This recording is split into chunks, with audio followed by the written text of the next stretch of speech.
على رسوله الكريم أما بعد فأعوذ بالله من الشيطان الرجيم بسم الله الرحمن الرحيم ولنبلونكم بشيء من الخوف والجوع ونقص من الأموال والأنفس والثمرات وبشر الصابرين الذين إذا أصابتهم مصيبة قالوا إنا لله وإنا إليه راجعون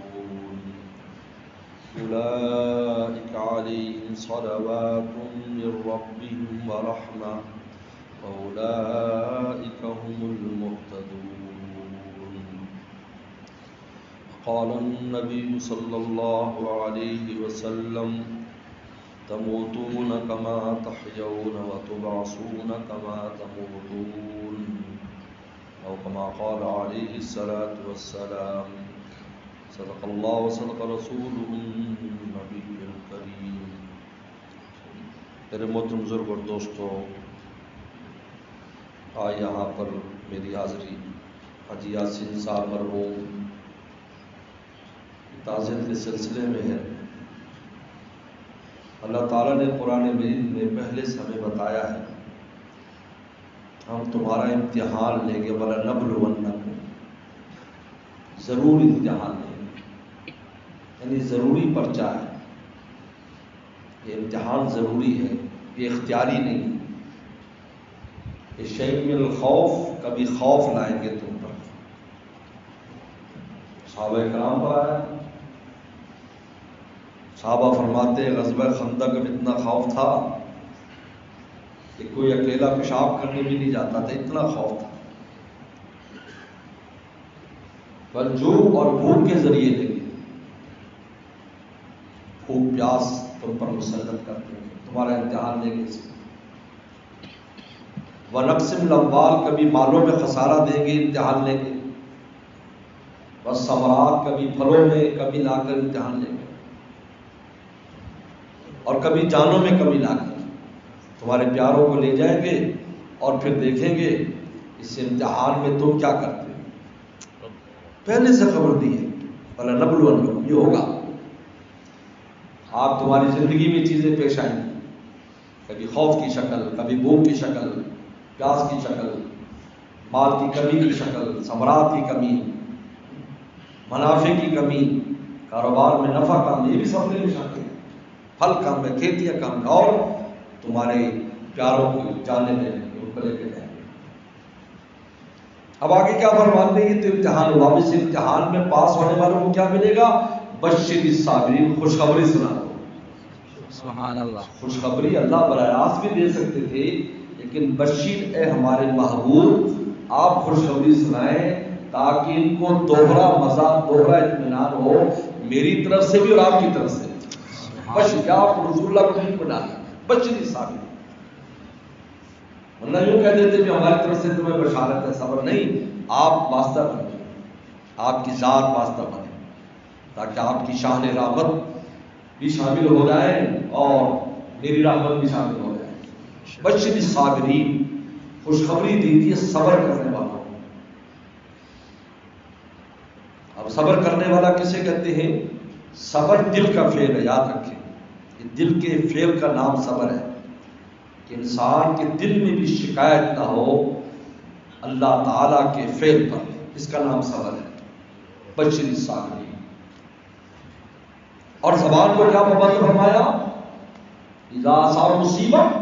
ہمارے مرشد شاہ حکیم اختر صاحب رحمۃ اللہ فرماتے تھے دیکھو ایک آدمی کو غم صدمہ اور تم کو ابھی تمہیں مبارک ہو تو کتنا عجیب لگے گا کہ یار میں صدمے میں تم مجھے مبارکباد دیتا ہے.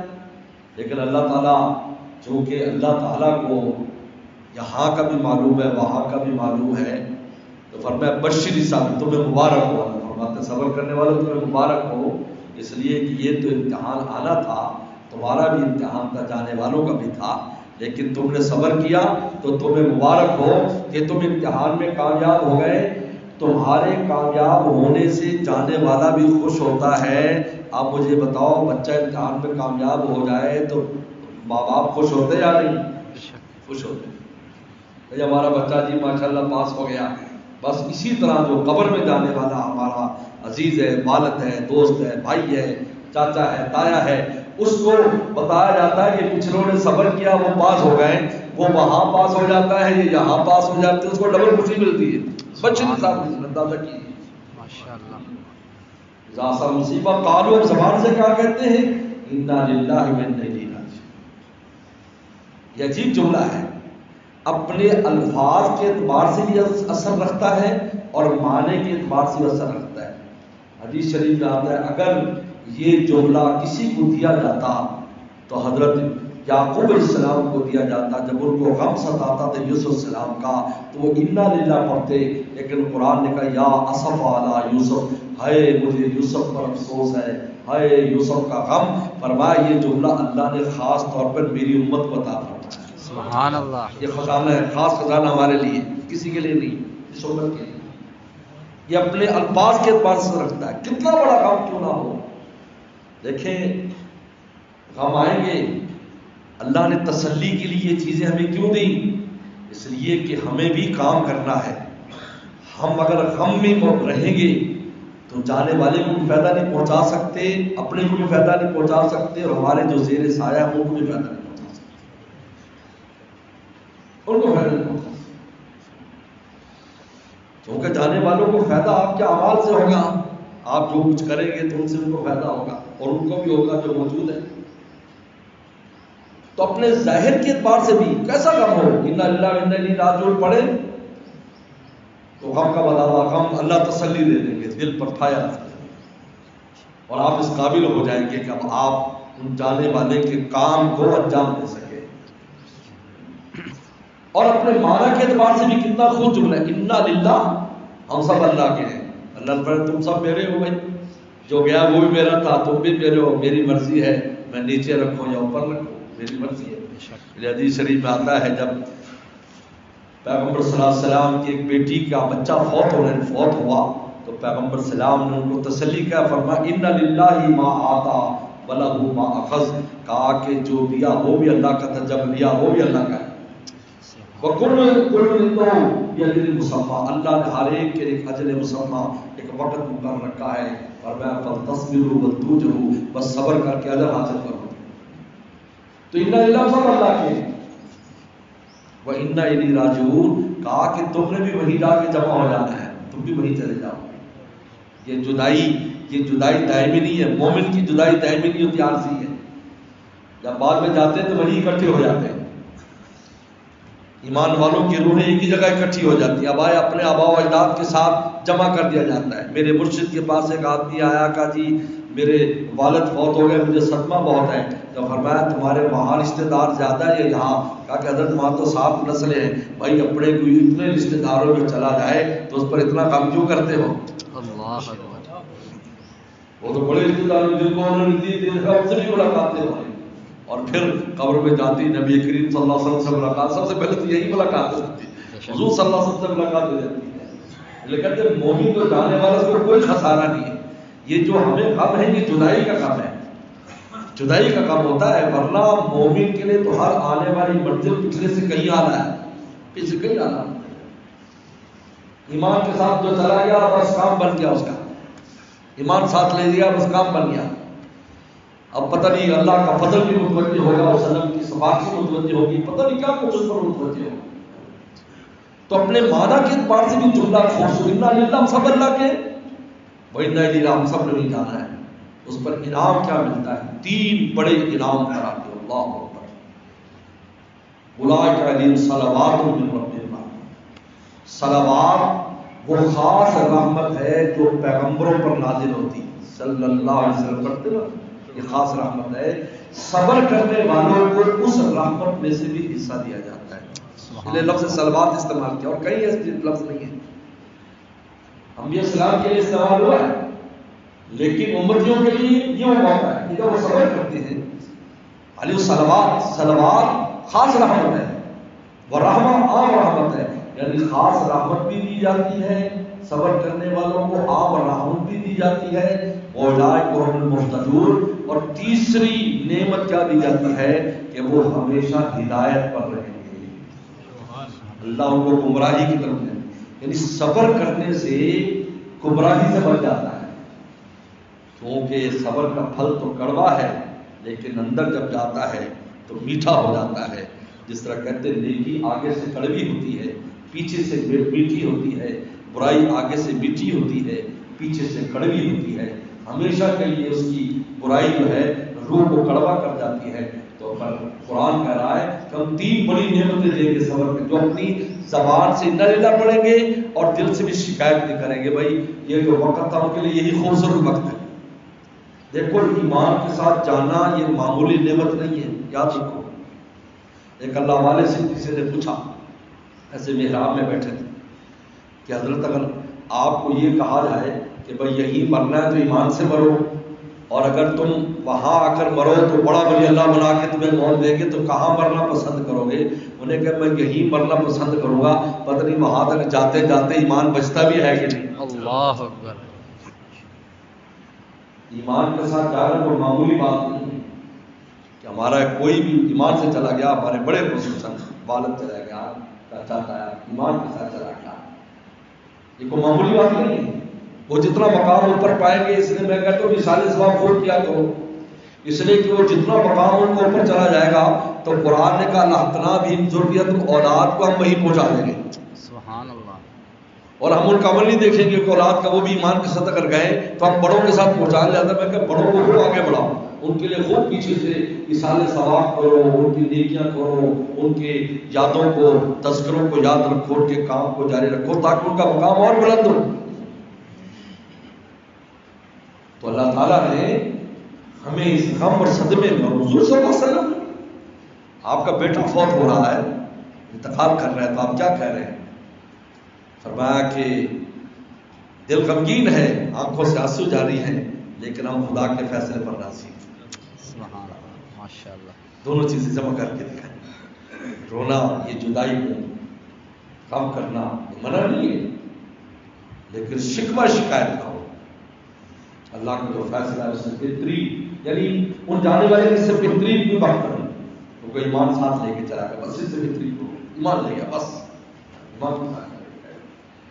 ماشاء اللہ حاجی صاحب مرحوم کے پورا گروپ بھی ماشاء اللہ اللہ والوں کا، نیک لوگوں کا ہے. کتنے صدقات جاریہ ماشاء اللہ جاری ہے، نیکیاں جاری ہیں. میں بہت والوں سے یہی کہوں گا، اولاد سے، اولاد جو ہے، اولاد پہلا صدقہ جاری ہے. حدیث شریف میں آتا ہے انسان چلا جاتا ہے اس کے اعمال رک جاتے ہیں، لیکن آپ صدقات جاریہ میں 3 کا بیان ہے. سب سے پہلے ولد صالح، نیک اولاد ہے. سب سے پہلا صدقہ جاریہ اولاد ہے.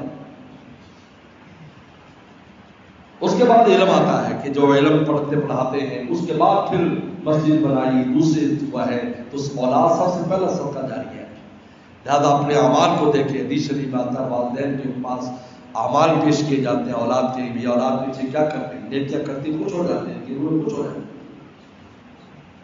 حضور صلی اللہ علیہ وسلم کے سامنے امت کے اعمال پیش ہوتے ہیں. تو بہرحال میں یہی چند گزارشات یہی سامنے رکھنی تھی میں نے، اور میں یہی کہوں گا کہ صدقات جاریہ میں، یعنی ایصال ثواب میں سب سے پہلا نمبر دعا کا ہے، کیونکہ یدعو لہ حدیث میں آتا ہے. اور قرآن مجید نے دعا بھی سکھائی، رب ارحمہما کما ربیانی صغیرا. مضمون بھی دیا اللہ تعالیٰ نے کہ یہ مضمون ہے، بھائی یہ مضمون تم پڑھ لیا کرو، تمہاری درخواست قبول ہو جائے گی. سبحان اللہ. مضمون خود دے دیا، رب ارحمہما کما ربیانی صغیرا. اور سب کے لیے مانگنی ہو، پوری امت کے لیے، ربنا اغفر لنا ولإخواننا الذین سبقونا بالایمان. حضرت مولانا یوسف جانوی صاحب رحمۃ اللہ فرماتے تھے، مجھے کہا کہ میں ہمیشہ نماز کی آخری دعا یہی پڑھتا ہوں تاکہ پورا آدم السلام تک سب کو دعا میری پہنچ جائے، اور ہم بھیجنے والوں بن جائے، کل کو یہی لوگ ہماری سفارش کر دیں کہ بھائی ہمارے لیے دعائیں کرتے ہیں. مضمون اللہ تعالیٰ خود دے رہے ہیں، خود مضمون دے رہے ہیں. اور نمبر 2 مالی صدقہ. اس کے بعد مالی صدقے کا سب سے اونچا مقام ہے تو مالی صدقہ دے گا. حدیث میں اگر کھجور بھی اخلاص سے کوئی دیتا ہے، اللہ فرماتے ہیں میں سیدھے ہاتھ میں لے لیتا ہوں اور اس کو پال کر اور پہاڑ جتنا کر کے جس کو بھیجی ہے یا اس انسان کے نام عمل میں درج کر دیتا ہوں. سبحان اللہ. ایک عورت آئی پیغمبر صلی اللہ علیہ وسلم کے پاس کہ حضرت میری ماں وہ اچانک فوت ہو گئی، وہ چاہے زندہ ہوتی شاید کچھ صدقہ خیرات کی وہ وصیت کر جاتی، اچانک انتقال ہو گیا تو میں اگر صدقہ کروں قبول ہے؟ فرمایا ہاں قبول ہے۔ فرمایا یہ باغ، وہ باغ جو آج باب الفہد کے آگے والا حصہ ہے نا مسجد نبوی کا، وہ اس کا حصہ ہے۔ فرمایا یہ باغ میں اپنی ماں کے نام پر دیتی ہوں۔ اللہ اکبر، وہ قیامت تک وہاں نمازیں پڑھی جا رہی ہیں، 50,000 کا حاجی ثواب کماتا ہے، وہ زمین دینے والی اس خاتون کو بھی ملتا ہے اور مرنے والی کو بھی ملتا ہے۔ تیسرے نمبر پر نفلی اعمال ہے، کوئی بھی نفلی عمل کرتا ہے انسان، نفلی صدقہ، نفلی جو ہے نفلی نماز پڑھتا ہے، روزہ رکھتا ہے، نفلی حج کرتا ہے، نفلی عمرہ کرتا ہے، نفلی ذکر اذکار کرتا ہے، تلاوت کرتا ہے، یہ سب ایصال ثواب ان جانے والوں کے جو انسان کو چاہیے کہ اپنے جانور ہر ترتیب سے ان کے لیے بھیجے، ہر ترتیب سے، کیونکہ ہر نیکی کا اپنا رنگ اور اپنا ذائقہ ہے۔ مالی صدقات بھی کرے، ذکر اذکار بھی کرے، تلاوت کا معمول بھی رکھے، دعاؤں کا معمول رکھے۔ اللہ مجھے آپ کو عمل کی توفیق عطا فرمائے۔ وآخر دعوانا ان الحمد للہ رب العالمین۔ اللهم لك الحمد كما انت صلی علی محمد كما تعلم واغفر لنا كما انت غفر انك انت التقوى والمغفرة۔ ربنا اغفر لنا ولإخواننا الذين سبقونا بالإيمان ولا تجعل في قلوبنا غلا للذين آمنوا ربنا إنك رؤوف رحيم۔ یا اللہ حاجی یاسین صاحب کے بے حساب مغفرت فرما، ان کے درجات کو بلند فرما، اعلی علیم میں جگہ عطا فرما۔ یا اللہ ان کی نیکیوں کو قبول فرما، ان کی خطاؤں سے درگزر فرما۔ یا اللہ ان کے پسماندگان کو صبر جمیل اجر کثیر عطا فرما۔ یا اللہ ان کے جانے سے یا اللہ خاندان کا، کام کاج کا، غریبوں کا، یتیموں کا، مسکینوں کا، بیواؤں کا بہت بڑا یا اللہ نقصان ہوا ہے۔ یا اللہ آپ بھی نقصانوں کا دعویٰ کرنے والے ہیں۔ یا اللہ ان کے بعد بھی ان کے کاموں کو یا اللہ جاری ساری فرما۔ یا اللہ آدمی تو چلا جاتا ہے لیکن آپ کی ذات باقی ہے۔ یا اللہ ان کے بعد بھی ان کے تمام کاموں کو جاری ساری فرما اور خوب خیر و برکت فرما اور خوب یا اللہ ہر کام میں خوب اضافہ فرما۔ باقی بھائی یا جو حاجی سعید صاحب اور دوسرے حاجی صاحبان، ان کو بھی زندگی عطا فرما، ان کی عمر دراز فرما، ان بچوں پر یا اللہ ان کو سلامتی نصیب فرما۔ ان سب یا اللہ ان سب چھوٹوں کو، ان کے اولادوں کو اتفاق سے، محبت سے ہر قسم کے کام کو آگے لے کر چلنے کی توفیق عطا فرما۔ ہم سب کے یہاں پر آنے کو قبول فرما، ہماری تاجت کو قبول فرما، تمام مرحومین مرحومات کی مغفرت فرما، پوری امت مسلمہ مرحومہ کی مغفرت فرما۔ ربنا تقبل منا انک انت السمیع العلیم۔ صلی اللہ تعالی علی خیر خلقہ محمد و آلہ وصحبہ اجمعین۔